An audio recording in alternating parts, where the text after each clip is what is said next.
Syria's revolution is being buried where it was born.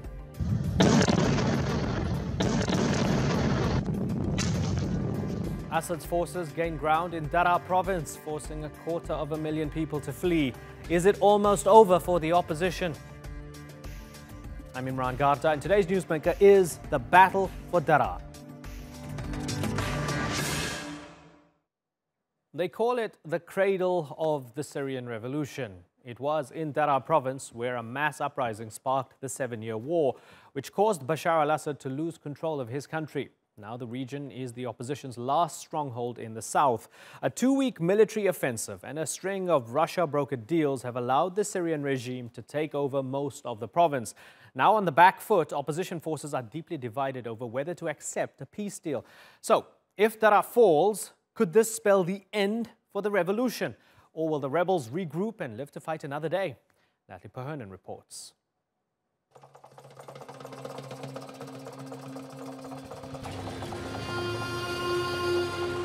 The Syrian regime's front line is advancing through Daraa in southern Syria, one of the last rebel-held territories. State television has aired footage of people celebrating their arrival and the handover of towns back to the regime. But others feel this is a fight they need to flee. The region has come under constant fire with airstrikes from the regime and its Russian backers.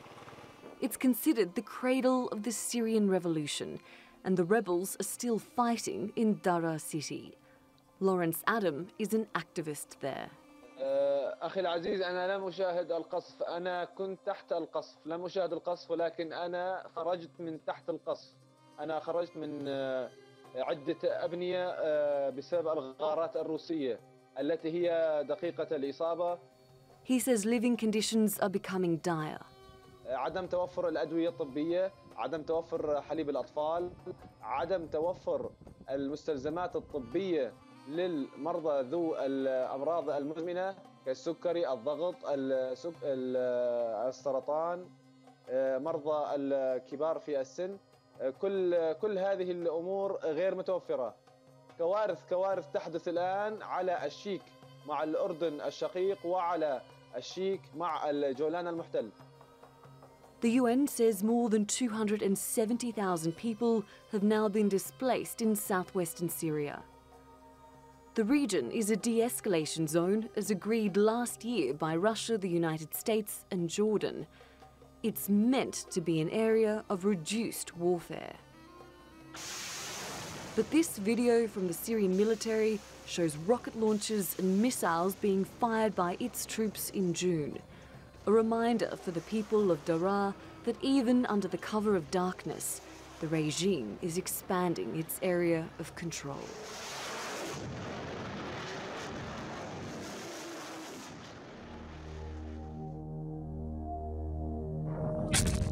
Damascus has been putting boots on the ground for this campaign, but political deals are made at the negotiating table.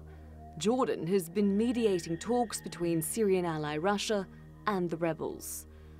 The opposition may have to make a deal to avoid more bloodshed and a repeat of the sieges of eastern Ghouta and Homs last year. Under previous reconciliation deals with Bashar al Assad's regime, the rebels, minus their weapons, have been allowed to head to other areas. And while they still hold territory in the north in Idlib, their control is shrinking. So what will be left to defend of the Syria they've been fighting for since 2011? And will the civilian cost ever get too high to continue that battle? Natalie Perhernan, The Newsmakers. Well, to discuss this, I'm joined here in the studio by the spokesman for the Syrian Negotiation Commission, Yahya al-Aridi, and Osama Abu Zaid, a former spokesman for the Free Syrian Army. In Stuttgart, we have Kevork Almasian, founder of the alternative news website Syriana Analysis, and from Damascus is Syrian analyst Danny Makki. Gentlemen, I thank you very much for joining us. Yahya al-Aridi, let me start with you. Bashar al-Assad's forces now in control of more than 60% of Daraa province. Is the revolution lost? Not at all.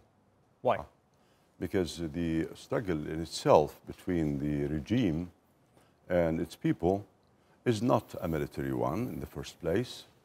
those people, Syrian people, did not choose to carry weapons in order to get their rights, in order to express their freedom. The regime itself is the one that selected that. They have the future, all the future that you could think of in the world. And at the same time, we believe that there are issues in their minds that guarantee that they would never lose, because they believe in their freedom, although they have been pressured, they have been under all sorts of brutality by the regime and its supporters, but the revolution can never stop, can never fail, because it is the revolution of a people who want freedom. Okay, so Danny Maki, the revolution or the revolutionaries might have lost the battle but not the war. Is that how you see it as well? Well, I think the war has already been won by Assad and the Russians, and I think that, you know, if you're going to talk about a revolution, then you can't just talk about a political struggle, because this is a military battle. It's been a conflict since 2013. Now, the military conflict between the government and the opposition, the rebels, has been finished for a couple of years now, because Daraa is the final location in the south of Syria where the rebels would have a strong starting point to launch an offensive against Assad, and that's going to be lost because of the momentum gained by the Syrian army and the Russians. And you go back to 2015. Now, Assad and the Syrian government were losing the war in that period, at that time frame. It was the Russians, when they came in and the added firepower, which turned the tide of the war. Now, Daraa is going to fall sooner or later. It's inevitable. And after that, you're going to have the changing of the locations of the conflict from the south of the country to the north. Okay. And the north is going to be where the emphasis is going to be. Okay, so let me ask Usama Abu Zaid, is that how you see it? Daraa's fall is an inevitability, and with that, there might be a displacement of the conflict, but ultimately Assad has already for a long time won the war. It depends for who fight against the Syrian opposition, who negotiate with the Free Syrian army now in Busra al-Sham and Daraa. It's not the Syrian regime army or officers from Syrian secret service, regime secret service. We are talking about officers from Russian army.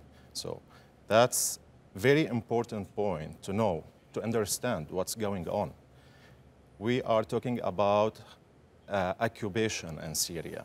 The Russian army who lead the battalions against the Syrian opposition, who negotiate with the Syrian opposition. So it's so important to understand what kind of conflict now we have in Syria.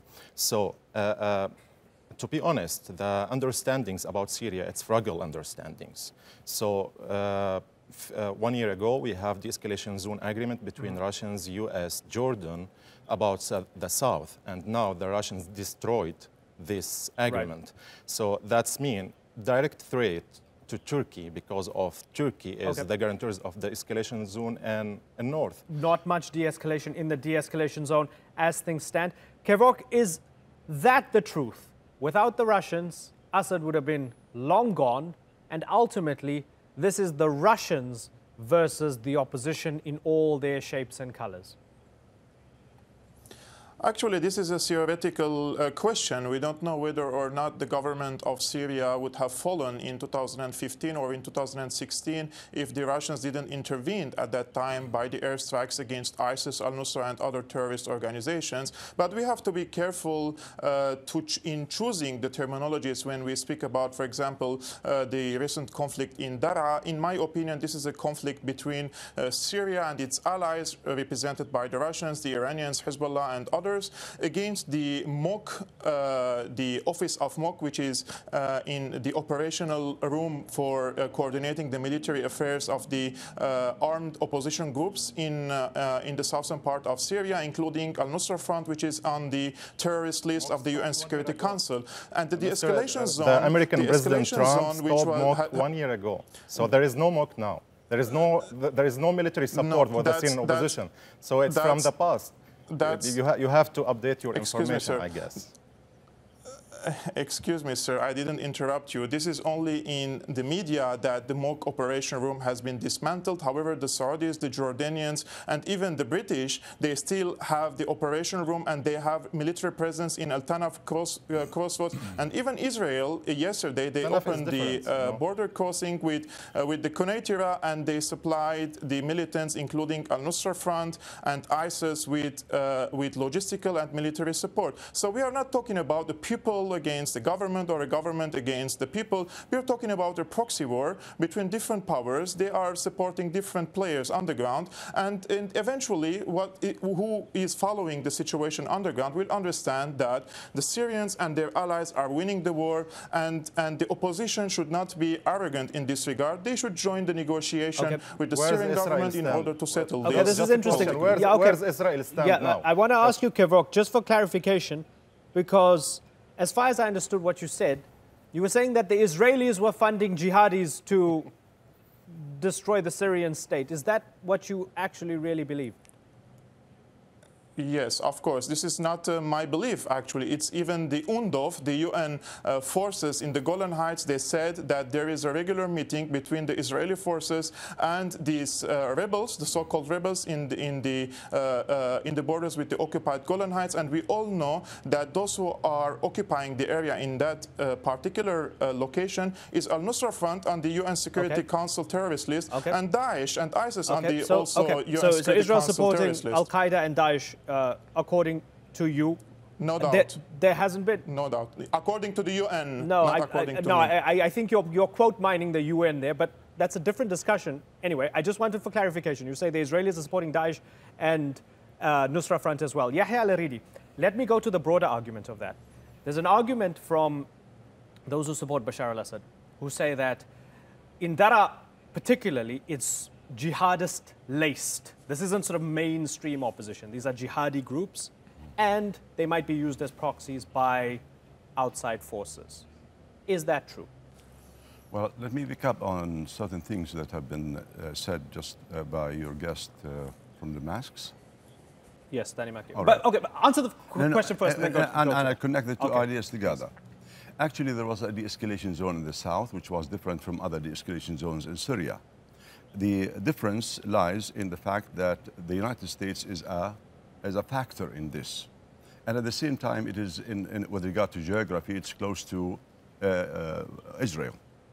So the U.S. sent messages to those so-called rebels, to the opposition, to fighters, that the de-escalation zone in the south would not be harmed, would not be affected, and it is going to continue. Now, had it not been for the United States or Israel, this Russian invasion of the south of Daraa, in Daraa, and the regime and the Iranian militias wouldn't have happened. So there is, I believe, coordination, because the Americans also sent a message later on that, well, we have nothing to do with this. You remember when things are happening in Al-Ghouta, there was also a message in the south, because the people of the south wanted to come to the rescue and to help of Al-Ghouta. And they got a message that you don't create any sort of cause or pretext so that you can be invaded by the Russians or the militias. Now, this thing is not a proxy matter. It is not it's not the regime and its allies. It is the allies of the regime, the Russians in particular, who are just doing this to Syrian people. Now, the conflict is really between Syrian people who wanted freedom, not Daesh, not Nusra. There could be certain spots here and there, but it cannot be the cause or the pretext for the displacement of 300,000 people. It cannot be the cause for the presence of tens of Russian jets bombarding that area. It cannot be the reason for massacres. So it is really a conflict between the people, the birth of the Syrian revolution, and this brutal regime that is targeting its own people. Danny Mackey, if we accept the premise that Assad is surviving, at least for the time being, and that with Russian and Iranian help, he's going to stay the course, Let me ask you, you're sitting in Damascus right now. Was it worth it? Well, it's definitely not a case of whether it was worth it, because you can't view wars in this concept. You've got to look at the time frame of how this war has developed, the low points the Syrian government had when it was close to falling, and the changes which were made which allowed it to be on this pathway to victory. It's not something which has happened overnight. The West had a huge opportunity to absolutely obliterate the ruling system here in Damascus. It failed to do so, and by allowing the Russians to come in, it's allowed the war to be changed. Okay, but that's tactical. tactical. I think in that perspective, okay, certainly that's tactical. Let me ask it to you in a different way. It's led to the situation we're in today. Okay, so it's this has evolved over 7 years to the situation we're in. Hold on. Okay, hold on for a second. Let me ask you the question in a different way, more directly. With all the chemical weapons, with the barrel bombs, with all the slaughter and with the torture, there are those who believe Assad should be in The Hague and not president of Syria. Do you believe that he still has the legitimacy to be president of Syria? However we got here, in terms of how the war evolved with whoever's help, does he still deserve the legitimacy of being the president of Syria? Well, the issue of legitimacy definitely goes back to the segments of the population here in Syria who actually support him. And you go back to who's giving him international legitimacy. Now, he's head of a sovereign country. He hasn't fallen. You've got the Russians, the Iranians, the Chinese, all sorts of countries supporting him on an international level. So definitely there are elements of legitimacy being given there on the international and on the local Syrian level. Now, if your question is in regards to will the West ever re-give this sense of legitimacy, I think, in terms of Damascus, the viewpoint from here, people here, and especially Assad and the government, couldn't care less over whether the West gives them or takes away legitimacy, because for them, it doesn't have a meaning after the West has been in essentially what is a war of attrition against them for 7 years. Okay. They view that the Russians are far more important than the Americans or the British or any of the other countries. Now, and if you look at the Daraa offensive now as an indicator, the US has essentially abandoned any hope opposition fighters had of winning or staging a huge last stand in Daraa. So, there's a couple that goes things directly back there's a to couple how things to unpack the US policy has abandoned the Syrian fighters it encouraged to rise against the government in the first place. Okay, so Osama Abu Zaid, a couple things to address. Number one, do you feel abandoned by the US and the West? Maybe that's a point at which you and Danny Maki would agree. Yeah. Second point, can you ever accept Assad still staying as president? For first point, yes, I agree. U.S. Has no strategy, real strategy to support the Syrian opposition. The previous American administration, Mr. Obama focused on the nuclear deal with Iran without real support for the Syrian opposition. And Mr. Trump, the next administration, they directly, Mr. Trump, the first decision about Syrian issue stopped the support for the Syrian moderate opposition. So that's what I said. MOC and other operation rooms stopped since December 2017. So that's the first point. But to answer the second point or the second question, we have to think carefully about the Russians with the Russians airstrikes, with the 100,000 Shia militias fighters fight for Bashar al Assad. You can win the war, the military war. But Russians is not, or the Iranians, Russians and Iranians, they are not useful tools to have stabilization in Syria, to enforce or to let the Syrian refugees in Germany, in Europe, in Turkey, and other states to go back to Syria. It's not useful tools to collect the weapons. Without justice, you cannot let the Syrian refugees back to Syria. Can I throw something at you? I just read it just before I came. Challenge. Sorry, I read something before I came in studio. The Ministry of Expatriates in Damascus putting out a notice saying Syrians, you can come home. Yeah. How do you feel about that? Bashar al Assad, from the beginning of the Syrian revolution, I was in Syria. You know, I'm former detainee for 3 times. Last time I stayed in the Air Force intelligence jail for 1 year. I know this kind of promises by the Syrian regime. They promise us to stop killing the activists in Syria. They promise the Syrian people to have real constitution and real maintenance of the political regime in Syria, but nothing happened. What's happened is the Russians, Iranians came to Syria to fight for Bashar al Assad and to keep this regime as Bashar al Assad now doing, to keep him in the power, as Bashar al Assad who's as dictatorship and you think he can change at all, ever? Yes, he cannot, and he will not. But he cannot be a president of Syria in future, because the main challenge, I said, without justice, no one can enforce the Syrian refugees in anywhere to back to his homes. No one can enforce the people who has the weapons to accept the collect weapons, because without collect the weapons, you cannot have stabilization. Okay. So stabilization not only in Syria, it's about the region. Okay, so got it. That's got it. The main Certainly. Kevok, no peace without justice, especially for those millions of refugees and those who have lost family members or those who have been tortured in Assad's prisons. Can you at least accept that? Actually, we have to speak facts. We can say anything we want in the media, and we can claim anything we want. So in what the last year, according to the UN numbers, more than 800,000 refugees and internally displaced civilians returned to Aleppo after the liberation in December 2016. Now, tens of thousands of displaced and refugee Syrians are returning to eastern Ghouta, and nothing is happening to these people. But they are also other kind of people, like your guest from, I don't know, from Saudi Arabia or from Turkey. If you put your hands with the enemy of Syria, for example, in the United States, I'm from Daraa city. We have Syrians. 7 kilometers to Bashar al Assad Palace.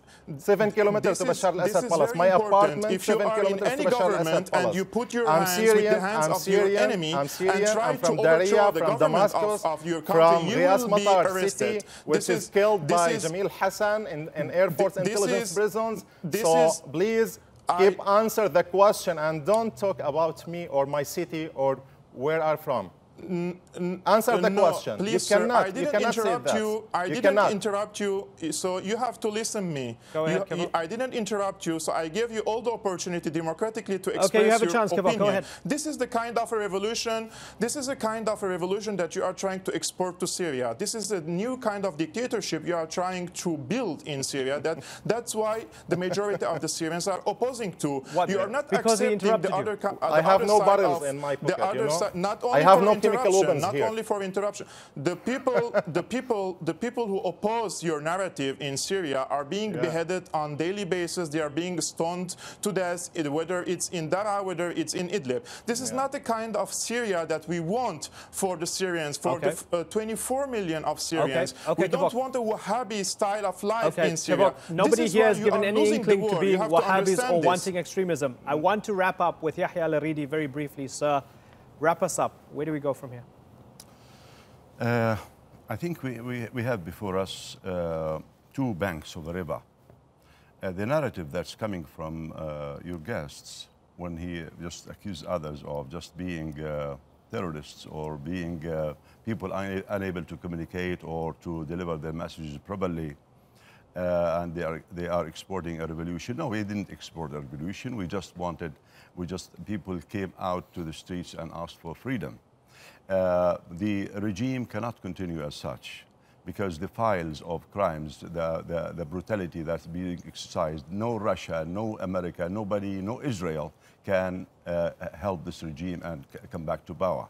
We understand very well that had it not been for Israel, the regime would have gone, because there are people who are just working for Israel in Russia and people working for Israel in the United States. Now, and I'd love to bring up the Israeli angle in a different discussion. In a different discussion, but one final point about the supporters. Those around with regard to the local support for the Assad regime, we understand that it's out of poverty, out of fear.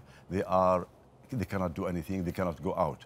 Other people are displaced. Internationally, Russia cannot bring back the regime to rehabilitation, nor can the United States. There are international legality resolutions that would guarantee that such illegitimate, originally, and brutal and criminal regime cannot continue, and it would be the best prescription for outlaw in this world of ours. unfortunately, I've got to move on.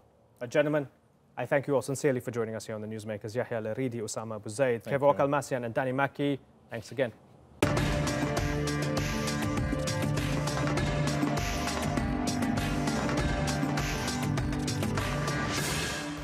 Still to come on the program, Myanmar fires one of its top generals after he's accused of atrocities against the Rohingya. Is the military reforming or saving face? And we debate whether coverage of the World Cup's female fans is sexist.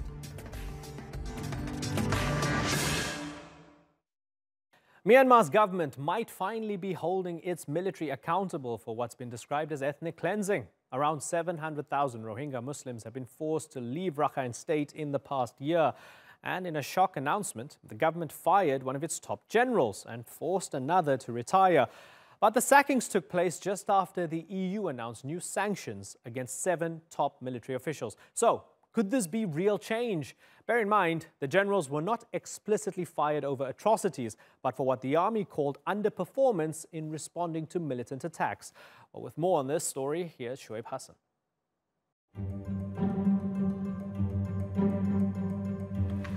It's seen as a sign Myanmar's military might finally be taking a step back from what international rights groups have called its genocide of the Rohingya people. Myanmar's army sacked a top general who commanded the military units directly involved in the campaign against the Rohingya. The dismissal was announced hours after the EU said it's sanctioning 7 senior military, border guard and police officials responsible for or associated with serious human rights violations against the Rohingya population. The statement also says the EU strengthened its arms embargo on Myanmar and prohibited the provision of military training to and cooperation with the Myanmar army.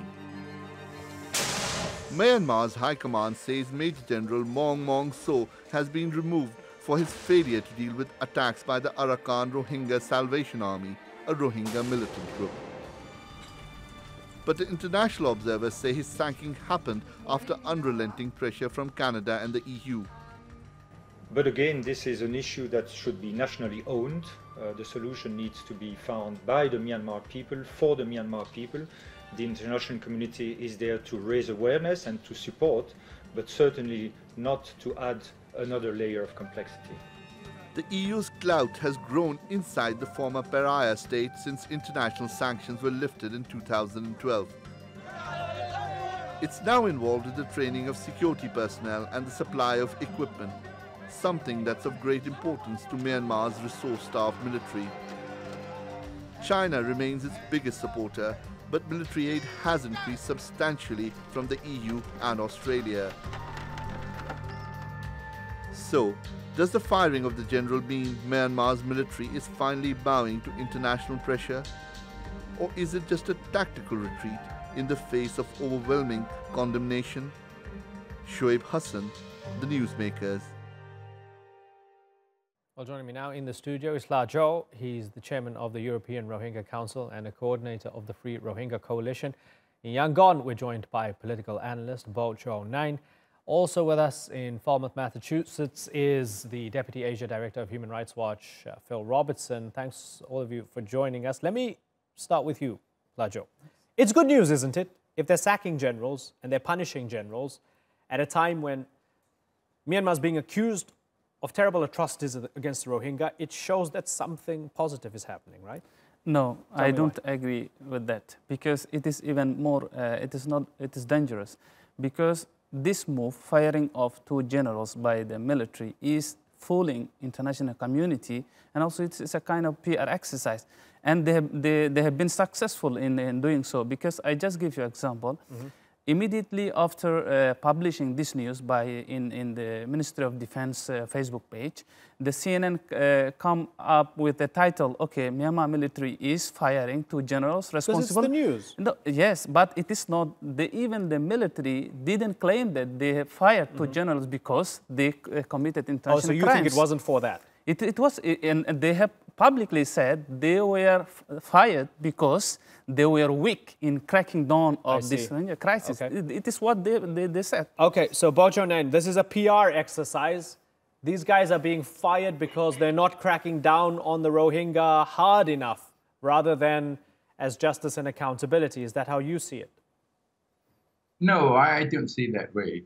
The reason is this, you know, in the PR world, they get a lot of people say different things. But what really happened in the country is they're just following the Geneva rules, rule of conduct, and the Burmese military rule of conduct. So this was, but actually, if you look at it from the point of view or from the positive point of view, normally the Burmese military is very stubborn, okay? But at least they are now following the Geneva Convention, and the rule of conduct set up by the Burmese military is a positive effect. Okay. You can say anything you want, but that's just the reality. Okay, let's go to Massachusetts. Phil Robertson, Geneva Convention's being followed here. Myanmar's military is playing by the rules, according to Royhinga. Do you agree with him? That is so far from reality, it boggles the imagination. To be honest, this is a military that for the past 60 years has been completely outside the law. And these two people who have been sent out from their positions have essentially become scapegoats. You know, they're responding to external pressure, but there's no real intent to reform the military in any way, shape, or form. And, you know, if they were really serious about doing something to hold the military accountable, they would refer themselves to the International Criminal Court, and they would also allow the UN fact-finding mission to enter the country and conduct a real investigation, rather than trying to prop up these sort of bogus national investigations that have gone nowhere. Right. So, as we try to get to the bottom of this, Royhinga, let me ask you directly, is Myanmar's military committing atrocities against the Rohingya? You know, there may be some actions, but I don't think they are just, it's not atrocities from our point of view. And if you talk about the ICC and all like that, right? Myanmar is not a signatory to the ICC, and we feel very strongly about the sovereign rights. So you can talk about the ICC and or everything from but just because, point of view is certainly. But just because you don't sign up to the ICC doesn't necessarily mean that you're not committing war crimes or crimes against humanity or ethnic cleansing, right? The crime can still be committed. You just can't be held in the dock at the ICC. Let me say very clearly. It's not that they are in a war actually, right? There are Arthur and everybody, even Americans committed war crimes. Okay, but we're not talking about the Americans. Come on, let's focus on this. Okay, so let's go to Lajo, because Arsa was mentioned. Let me put it to you this way. Because of what Arsa has done, the same groups that have documented the atrocities of Myanmar, right, and the alleged atrocities, ethnic cleansing, and possible genocide even, of Myanmar's military against the Rohingya, these same groups such as Phil Robertson's Human Rights Watch, groups such as Amnesty International, also point out that ARSA, even though the proportion might not be as big, ARSA has also done some terrible things. Let me ask you, has that harmed the cause of the Rohingya and muddied the waters when it comes to holding Myanmar's military accountable? Yeah, this is the reality, actually. For example, the Burmese military has been looking for a trigger to launch their already pre-planned destruction of the Rohingya community. So is ARSA bad for the Rohingya? If they have, what is documented by the Amnesty International and also Human Rights Watch, if that is true, of course, they did something that is bad for the Rohingya community, but you have to understand, where does this ARSA come from? Who has, and why the ARSA attacked this, until now, Amnesty International and Human Rights Watch, they have been narrating what the Burmese military has been saying. This ARSA has launched coordinated attacks. No one has independently verified whether ARSA has done this or not. Okay, so you're still hanging a question mark over this. Phil Robertson, back to the issue of accountability. We've had convictions in the past of soldiers who killed 10 Rohingya men and boys in a particular incident in Indin last year. 7 soldiers given hard labor after an incident. Doesn't that tell you that there is an element of this military, as rotten as it may be overall in its actions, there is an element of holding some of their soldiers and maybe even generals to account? They are playing a game of catch me if you can. They are saying that if you produce evidence, like the Reuters journalist did, of atrocities, then maybe we'll do something. But these are always sort of lower-level military people. These people are expendable. They're scapegoats. It hasn't changed the system, the way the Tatmadaw operates on the ground. It hasn't changed the fact that they systematically target civilians in their sweeps. And it hasn't changed the fact that they are committing crimes against humanity, against the Rohingya. You know, this is, again, it's sort of response to external pressure. And this is why we have said, in fact, that there has to be more external pressure. There has to be sanctions. There have to be real steps forward, not only by individual governments, but also by the UN Security Council. Because the only thing that the Burma military responds to is pressure, external pressure that goes against key things that they want, which is legitimacy. It's issues related to their UMEH and the MEC, their business interests. It's the ability of them there to buy arms. All these things that the military wants are the things that the international community have to target if we're going to get any sort of accountability from them. Bocho, to get accountability, the international community needs to pressure your government so that it finally starts to behave properly. How do you feel about that? I can strongly say that it is just a dream, okay? Because the Burmese military has survived all the sanctions through the dictatorship. And don't forget that, you know, a lot of people from outside are looking into and just looking at the wrong images of the old time. The present commandant is a very complicated and realistic guy. He's very different from the previous commandant Dangshui. Is very cunning. But this guy is much more complicated. So we have Amnesty International saying that they have enough evidence to show that General Min Aung Hlaing is complicit in ordering crimes against humanity. I question that, because how can they have that kind of evidence? Okay, but what I'm saying here is this is the more complicated guy, and he is a more realistic guy. And then, you know, he has the difference between even the government and the Min Aung Hlaing is he listened. Okay, number one, he listened, and he surrounded himself with a lot of intellectual stuff. So, and another thing that I want all of you to remember is not only that you are looking from a distance, the reality is very different, but also there is a China which the military can always rely on. In other words, if you're pushing sanctions and everything like that, you are pushing Burmese military into the arms of Chinese, which we have already done before. Okay, Lacho, so you push them into the hands of China, and also the top military general's a complicated guy, he listens. No, it is not complicated. It is intentional, deliberate destruction of the Rohingya community by the military, together with the current government, under the cover of under the defense of the Aung San Suu Kyi. I tell you this, there are many reasons. For example, Min Aung Hlaing, he told publicly the destruction of the Rohingya community is unfinished business of World War II. And second, he was there after the August 25th.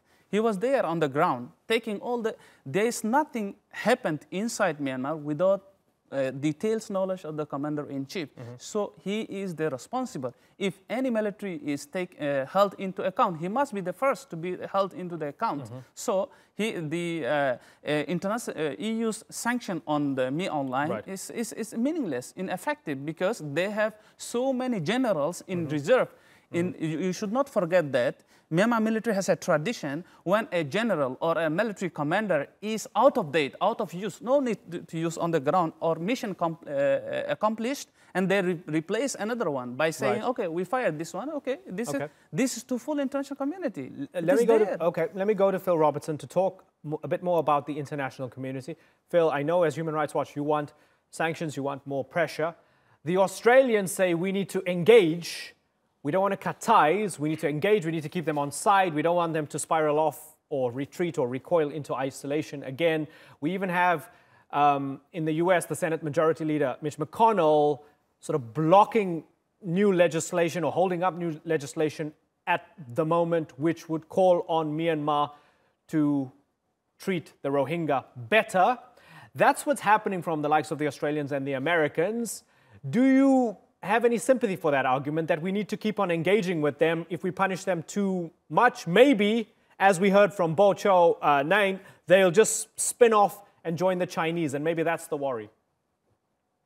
Well, I mean, Australia is making its arguments for Australia's purposes. I mean, they want to get in there and do business.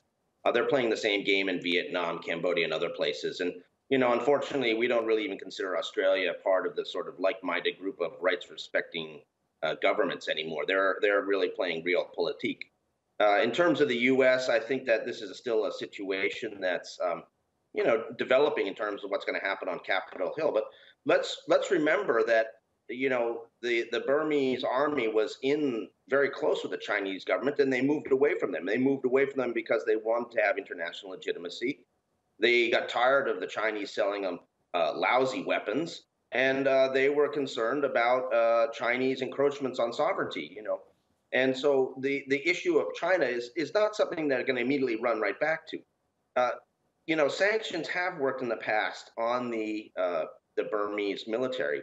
They worked in the case of ILO Convention 29 and the whole effort to end forced labor that was being used by the military back in the 1990s. And that ultimately required a possible referral to the International Court of Justice for Burma not complying with their ILO Convention ratification mandate. So, you know, pressure does work on this military, but it has to be concerted and it has to be applied consistently and it has to be across the board.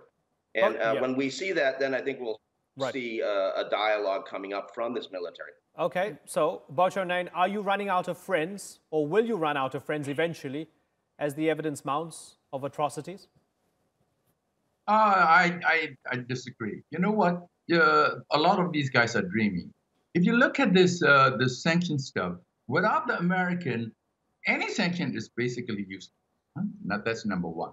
Number two is the world order is changing. The Chinese and the Russians are getting closer, and even Trump is getting together with three of them. So, but if you look at Burma, Myanmar has 4,000 military officers trained in Russia, and they speak Russian. And the reason that Tan Shui get away from China is because they don't want to be dependent on China alone.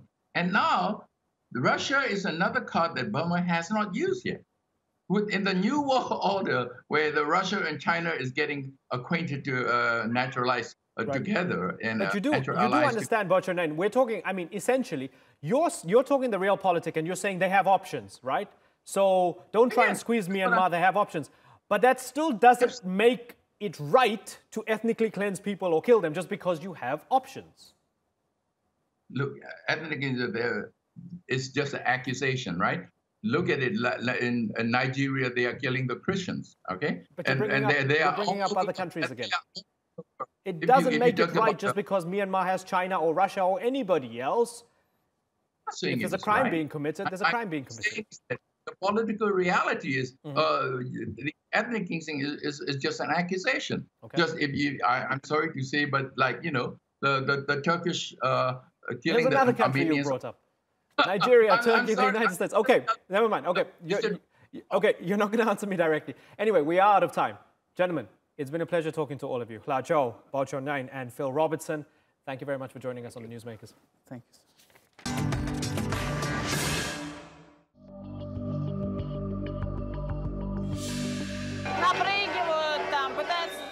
They jump on you, try kissing you, grabbing you. It has turned into some sort of entertainment, some kind of a game with female journalists. It's rather embarrassing what's happening here, especially at night. The objectification of women in the stands and the sexual harassment of female reporters on camera are leaving many people to wonder if the beautiful game continues to have a problem with sexism. Not long ago, footballers questioned whether women were qualified to comment on the game.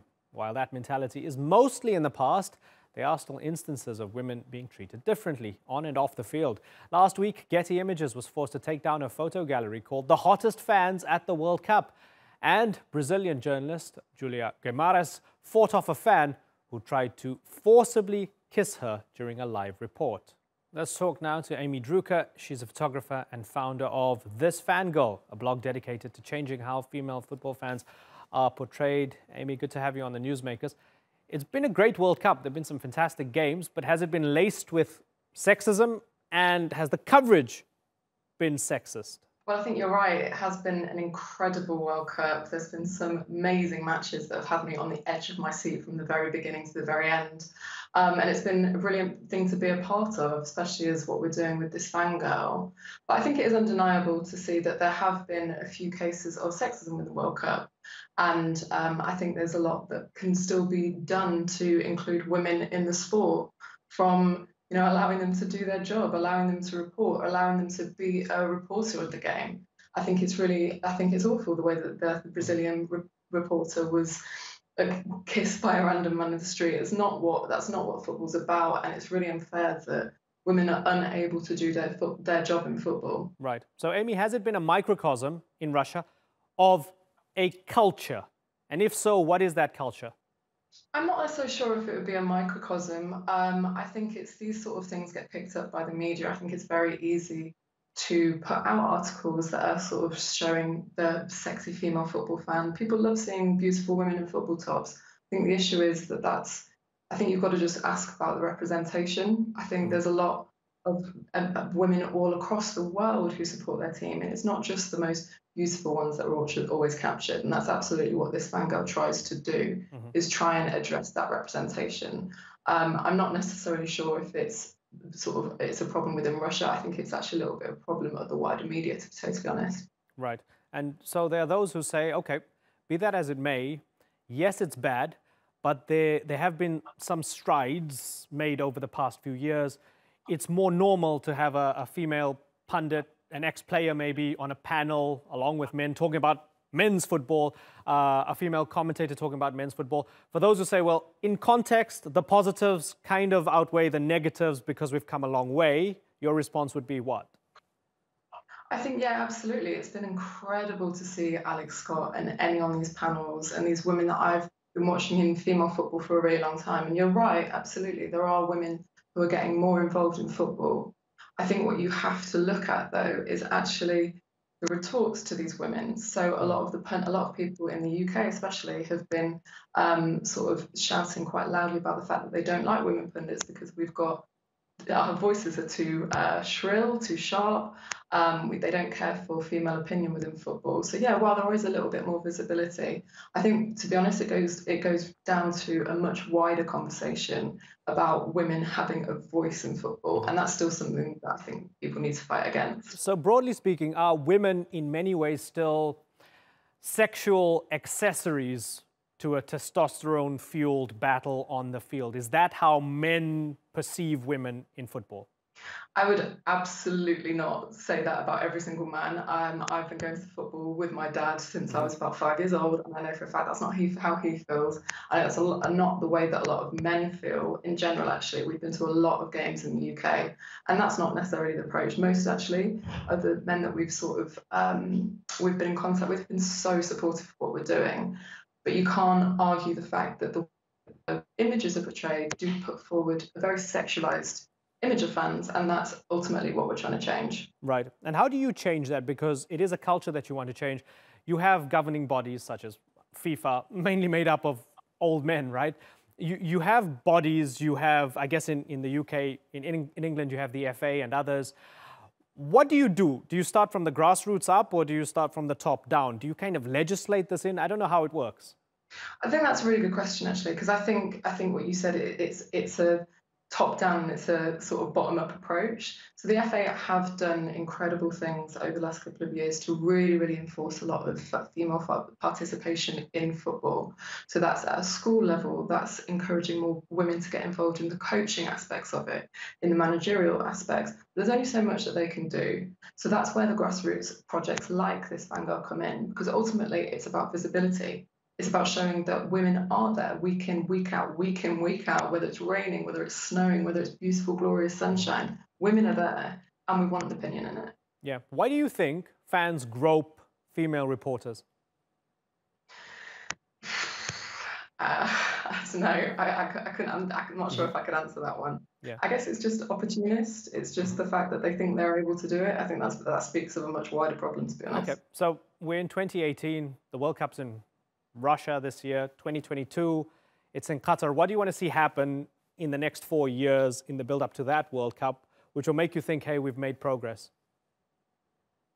I think it's just it's an element of just getting more women into football in every single capacity. So as I said, so whether that's being a sports journalist, whether it's blogging about it, whether it's taking photos at a game, just having women increase their visibility in all elements of football, I think will go a really, really long way to change this. And I think it will be less of a shock, you know, when you see like a female pundit or a woman in the stands cheering and shouting for her team. This will become normal, and it will become, as a female fan, you'll feel less forced to try and prove your fandom, which is something that we've come up against a lot. Yeah. So do you feel? Yeah. Sorry to interrupt you. Do you feel you have to kind of prove your knowledge more so? I mean, the irony being, right? I could be in a newsroom here, and the men could be talking about football. Nobody actually has to prove that they played the game for them to have an opinion on who's playing left wing for England against Colombia, right? But do you feel women have to somehow sort of prove that they've played the game or they have a deeper knowledge of the game? Yeah, definitely. That happens a lot. I think with me, less so, just because, I mean, I've been to about 40 Premier League and Championship clubs in the UK, so I don't think people really question my fandom. I wouldn't be doing this if I didn't care about football. Amy Drucker, it's been great to talk to you. Thanks for joining us on the Newsmakers. Thanks for having us. That's all for this edition of the Newsmakers with me, Imran Garta. You can check out more of our stories on YouTube, Facebook and Twitter. Remember to like, follow and subscribe. Next time, Donald Trump slams his NATO allies, accusing them of failing to meet their obligations. Could the US pull out of the alliance? Until then, thank you for watching.